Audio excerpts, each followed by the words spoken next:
2026ට ශ්‍රී ලංකාවේ budget phone එකට හොඳම ෆෝන් එක හොයනවද? අද අපි බලමු ප්‍රයිස් එකට වැලියු දෙන හොඳම ෆෝන්ස් පහ මොනවාද කියලා. මිඩ් රේන්ජ් එකේ හොඳම ලංකාවේ ෆෝන් පහ මොනවාද කියලා අපි අද බලමු.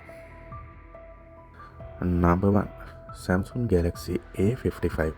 Samsung Galaxy A55 premium glass design එකක් තියෙන නියම ෆෝන් එකක්.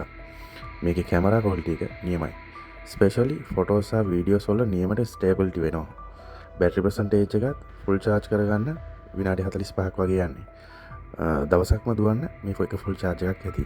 Samsung UI එකත් එක්ක ස්මූත් නිසා ඩේලි යූසේජ් වලට නියමට පර්ෆෙක්ට් වෙන හොඳටම පර්ෆෝම් කරන ෆෝන් එකක්.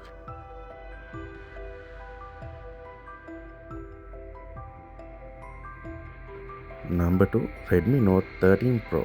Redmi Note 13 Pro එකේ biggest highlight එක තමයි 200MP කැමරා එක.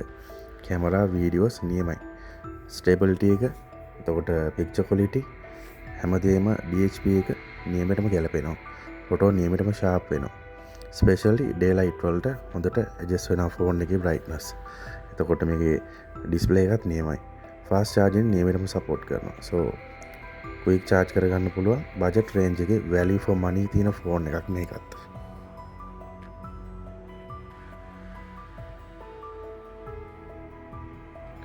Number 3 Realme 12 Narzo 17 Pro. මේ ෆෝන් එක පර්ෆෝමන්ස් එක පැත්තෙන් නම් නියමයි. ගේමින් කරන අයට ස්මූත් එක්ස්පීරියන්ස් එකක් ගන්න අවශ්‍ය අයට මේ ෆෝන් එක නියමටම මැච් වෙනවා. ඩිස්ප්ලේ එකත් නියමටම මැච් වෙනවා. ඔයාලට ස්මූත් රිෆ්‍රෙෂ් රේට් එකක් තියෙන ස්ක්‍රෝලින් ෆාස්ට් ෆෝන් එකක් මේක. ඩිසයින් එකත් මොඩර්න් ලුක් එකක් තියෙනවා. වගේ බජට් එකට නියමට වැලියු වෙනවා.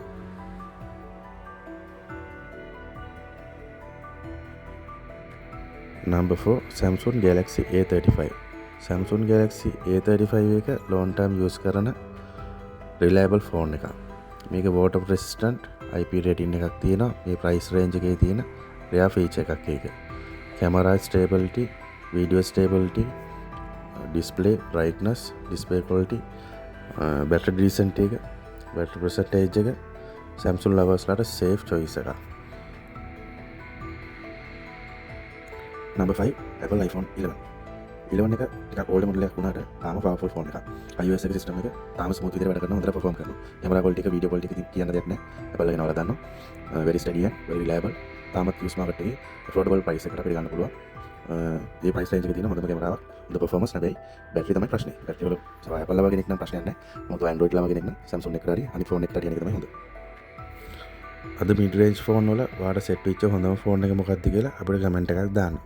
තව මේ වගේ වීඩියෝස් බලන්න කැමති නම් channel එකට sub එකක් දාගෙන යන්න.